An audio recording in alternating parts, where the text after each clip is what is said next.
reformasi sistem pengawasan. Reformasi sistem protokol krisis. Jadi nomor satu adalah makroprudensial, diatur, aturannya kita rubah. Nomor dua, sistem pengawasannya kita rubah. Yang ketiga, kita reform tentang protokol penanganan krisis.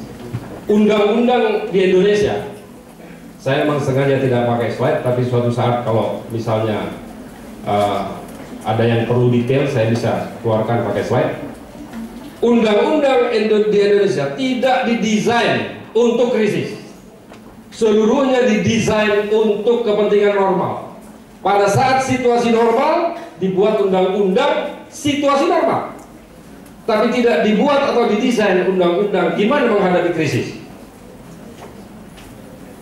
Makanya ada nanti undang-undang JPSK, Jaring Pengaman Sistem Keuangan. Naskahnya sudah ada di saya sebagai ketua panjanya, saya akan detail mengenai ini. Jaring Pengaman Sistem Keuangan ini didesain untuk menghadapi krisis. Sekarang, kalau Indonesia krisis, siapa yang salah? Setan yang salah ya. Kalau Indonesia krisis, BI menyalahkan pemerintah, pemerintah menyalahkan BI menyalahkan DPR, DPR menyalahkan LPS, LPS menyalahkan, semua saling menyalahkan. Kenapa? Kriteria krisis kita nggak pernah klasifikasi dengan apa yang dikatakan krisis, apa yang kita katakan sistemik, dampaknya terhadap ekonomi seperti apa, besarannya seperti apa, dan apa yang harus dilakukan, siapa yang melakukan moneter, siapa yang melakukan kebijakan fiskal, seluruhnya tidak diatur oleh undang-undang. Akibatnya begitu kasus studi meledak, kata BI, oh itu salah pemerintah. Kata pemerintah, Departemen Keuangan, salah BI. BI yang ngatur kok.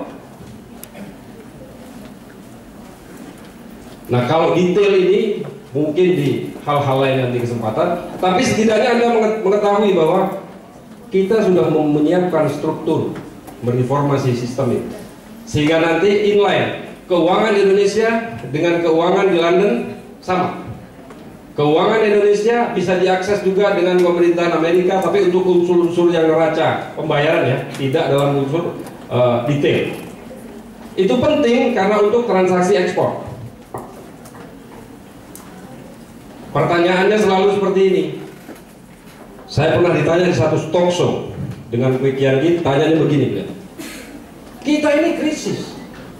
Karena Eropa krisis, maka imbasnya akan ada ke Indonesia. Saya tekankan kepada teman-teman yang di sini, krisis itu dua munculnya. Krisis muncul atas dua. Pertama karena transaksi perdagangan, yang kedua karena transaksi keuangan. Kalau ini tidak ada pengaruh, Indonesia nggak akan krisis. Kenapa? Sumber daya alam kita banyak, cepat recovery-nya. Tapi kalau dua ini terpengaruh, kita harus waspada. Apa yang terjadi? Saya sampaikan di sebuah talk show seperti ini dulu. Eropa krisis, apa dampaknya ke Amerika, ke Indonesia? Kecil. Krisis itu dipengaruhi oleh dua hal: transaksi keuangan, transaksi perdagangan. Kalau melihat transaksi keuangan di mana? Di bursa. Di bursa modal. Kalau melihat transaksi perdagangan di mana? Cek saja di bea cukai. Maksud saya begini, ini cerita gampangnya nih. Kalau nanti saya detail, Anda nanti belum paham. Cerita gambarnya begini. Apa yang dimaksud transaksi perdagangan, Mas Anur? Kenapa Indonesia tahan terhadap krisis Eropa yang sudah berjalan 2 tahun? Kita tahan, nggak terpengaruh. Karena apa?